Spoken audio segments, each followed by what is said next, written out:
There's a nice amount of these. This is farm raised. You can see the fat there, which adds a nice amount of flavor, nice flavor to it. Now I just rinsed my fish off. You want to be careful when you're rinsing the fish that you don't submerge it in water, because the fish will absorb the water, and then you'll have, of course, a watery product. We don't want that. Okay, I'm patting it dry. And let me just, okay, so one of the issues that I have with the salmon is that whenever we get salmon steaks now, they are like really thick. And a lot of times when we order salmon in a restaurant, it's a thick piece of meat, and then the seasoning is on the top and the bottom, and then there's just this flavorless piece of meat in the center. So what I like to do is slice it down a bit so that we're seasoning each piece of fish. I love seasoning with my fish because I want it to be flavorful.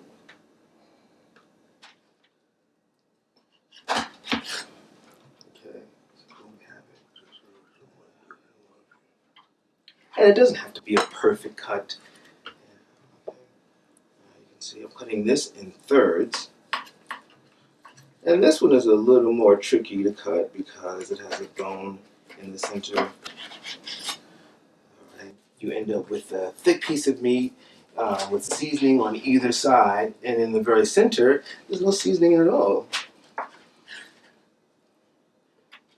I think sometimes that's why people may not like different types of fish, just because of the way that it's cut so thick. And 12 very nice pieces. And I like this recipe because if there's anything that's left over, you can put it in the refrigerator, and there's nothing like cold salmon the next day with a salad or whatever you would like to have it with. Okay. So even though we're going to pair this salmon with the teriyaki sauce, which is basically soy sauce, ginger, garlic, and scallions with a little bit of sweetener added to it, that's going to be accompanying the salmon. I still like to season the salmon itself. Okay, so we're going to use some sea salt, and you have to be careful with the salt because it's a thin piece of fish, so you don't want to over salt it because you have salt on both sides of it. Okay, so I like to put a little bit of sea salt, a little smoked paprika. Okay, it sort of mimics the flavor of an outdoor barbecue, the smoked paprika. Okay, now we have our black pepper. Of course, if you're fortunate enough to have the fresh peppercorns in your kitchen, by all means. This is a little bit of onion powder. Okay, I am going to add some fresh garlic. Just a rough cut. And remember, when you're cutting, to curl your fingers in. All right, your thumb is behind, and so that you don't cut yourself. The blade is going like this. All right, up against your knuckles, so you don't cut yourself.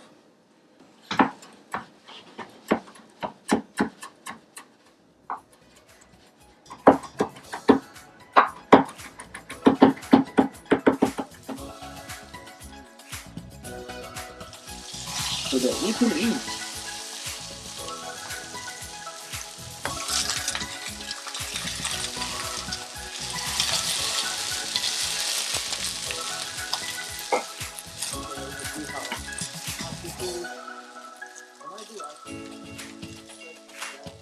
I just added some wood ear mushrooms, the reconstituted mushrooms that were dehydrated. and soak them in a little bit of water to revive them. For our purposes, because we have a lot of hungry folk, I am going to add a little bit of water there to steam it.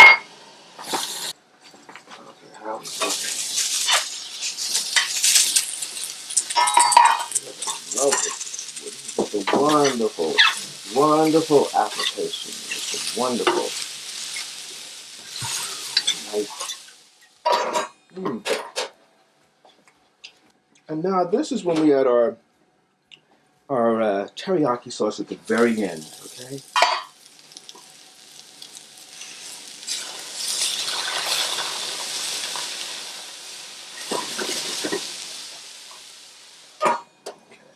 Turn it off.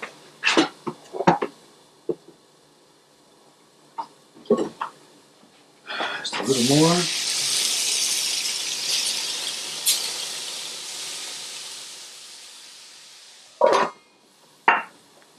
Okay, this is our teriyaki sauce that we made previously, that I gave you the recipe for, which is soy sauce, with sweeteners, brown sugar, ginger, garlic, and onion. Okay, so we're just gonna add a little bit of sauce here on the plate, right? And I like to pass a bit of this sauce around too, so that, you know, people can get as much as they want, or maybe they don't want a lot of sauce. Some people are not big on sauces.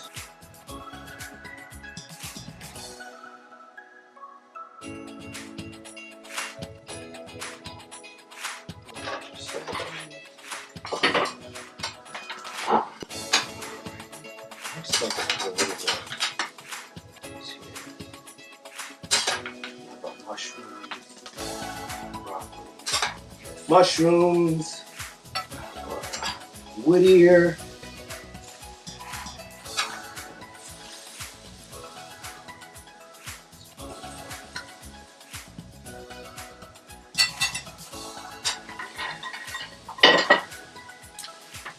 Just gonna wipe the plate, clean the plate up a little bit.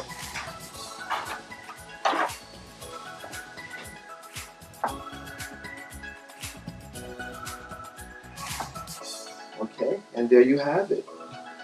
Your salmon with your teriyaki sauce and your roasted broccoli with Whittier mushrooms. Enjoy.